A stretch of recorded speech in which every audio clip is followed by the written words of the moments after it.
Assalamualaikum warahmatullahi wabarakatuh. Jumpa lagi dengan channel Kang Opas.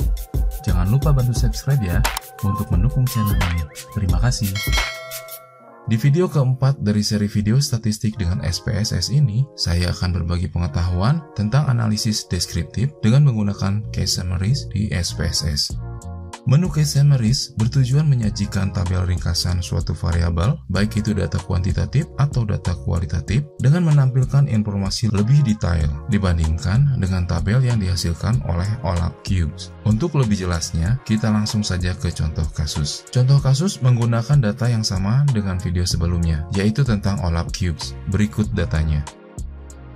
Sebelum memulai pengoperasian case summaries, alangkah baiknya kita sudah memiliki tujuan apa yang akan ditampilkan di tabel case summaries. Untuk contoh kasus ini, saya akan membuat case summaries dari variabel nilai. Saya ingin tahu jumlah siswa, nama siswa, nilai masing-masing siswa, kemudian berapa nilai minimum dan maksimum, serta nilai rata-ratanya berdasarkan gender dan prodi. Setelah tahu tujuan apa yang akan ditampilkan, selanjutnya adalah pengoperasian menu case summaries. Berikut langkah-langkahnya. Buka file yang sebelumnya sudah dibuat, yaitu data latihan.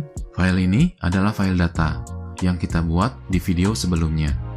Setelah file terbuka, pada menu bar klik Analyze, lalu klik Reports, kemudian pilih Case Summaries, lalu akan muncul jendela Summarize Cases, di mana di dalamnya sudah tersedia variabel yang akan dianalisis. Masukkan variabel nama mahasiswa, nilai pengantar ekonomi untuk bisnis, dan nilai matematika ekonomi dan bisnis ke kotak variabel. Caranya, seleksi variabelnya, kemudian klik tanda panah yang ini. Susunan ini berpengaruh dengan tampilan output yang akan dihasilkan di tabel case summaries. Jadi, di output nanti susunannya akan seperti ini. Nama mahasiswa, kemudian nilai pengantar ekonomi untuk bisnis, lalu nilai matematika ekonomi dan bisnis. Selanjutnya, masukkan variabel jenis kelamin dan prodi ke kotak grouping variables. Ini juga sama, susunan ini akan berpengaruh terhadap tampilan outputnya. Selanjutnya pilih statistik, sehingga muncul kotak dialog Summary Report Statistik, di mana di dalamnya ada dua jendela. Yang ini adalah jendela statistik, berisikan ukuran-ukuran statistik yang tersedia.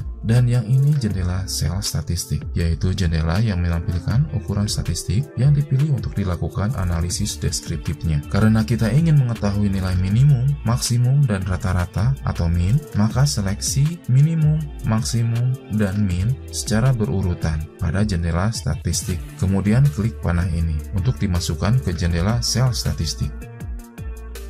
Bila sudah oke, kemudian pilih continue, lalu tekan OK.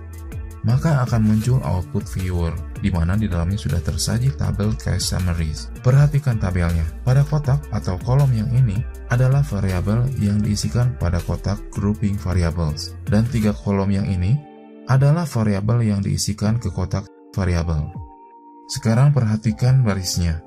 Yang ini jenis kelamin, lalu ini prodinya, kemudian ini nama-nama mahasiswanya, kemudian nilai pengantar ekonomi untuk bisnis, lalu nilai matematika ekonomi dan bisnis.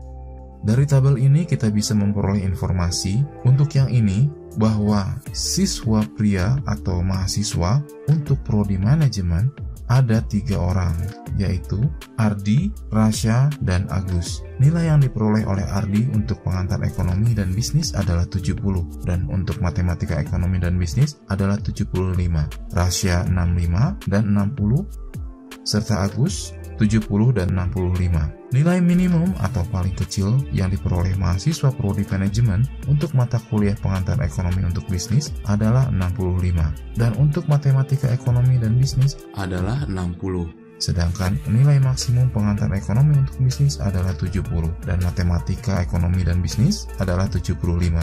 Dan nilai rata-rata yang diperoleh mahasiswa prodi manajemen untuk mata kuliah pengantar ekonomi untuk bisnis adalah 68,33, dan untuk matematika ekonomi dan bisnis adalah 66,67. Demikian seterusnya cara membaca informasi data yang disajikan oleh tabel case summary. Di kasus ini, nilai untuk tiap prodi dan jenis kelamin. Selesai sudah meringkas data dengan case summary, jangan lupa untuk menyimpan outputnya. Demikian pembahasan tentang meringkas data dengan menu case summaries-nya SPSS. Mudah-mudahan bisa dimengerti. Terima kasih sudah berkenan untuk menonton. Semoga bermanfaat. Mohon maaf apabila ada kesalahan. Jika kalian merasa terbantu dengan video ini, kalian bisa bantu subscribe, like, dan komen di channel ini. Serta bagikan video ini ke orang lain. Siapa tahu ternyata video ini yang selama ini mereka cari. Wassalamualaikum warahmatullahi wabarakatuh.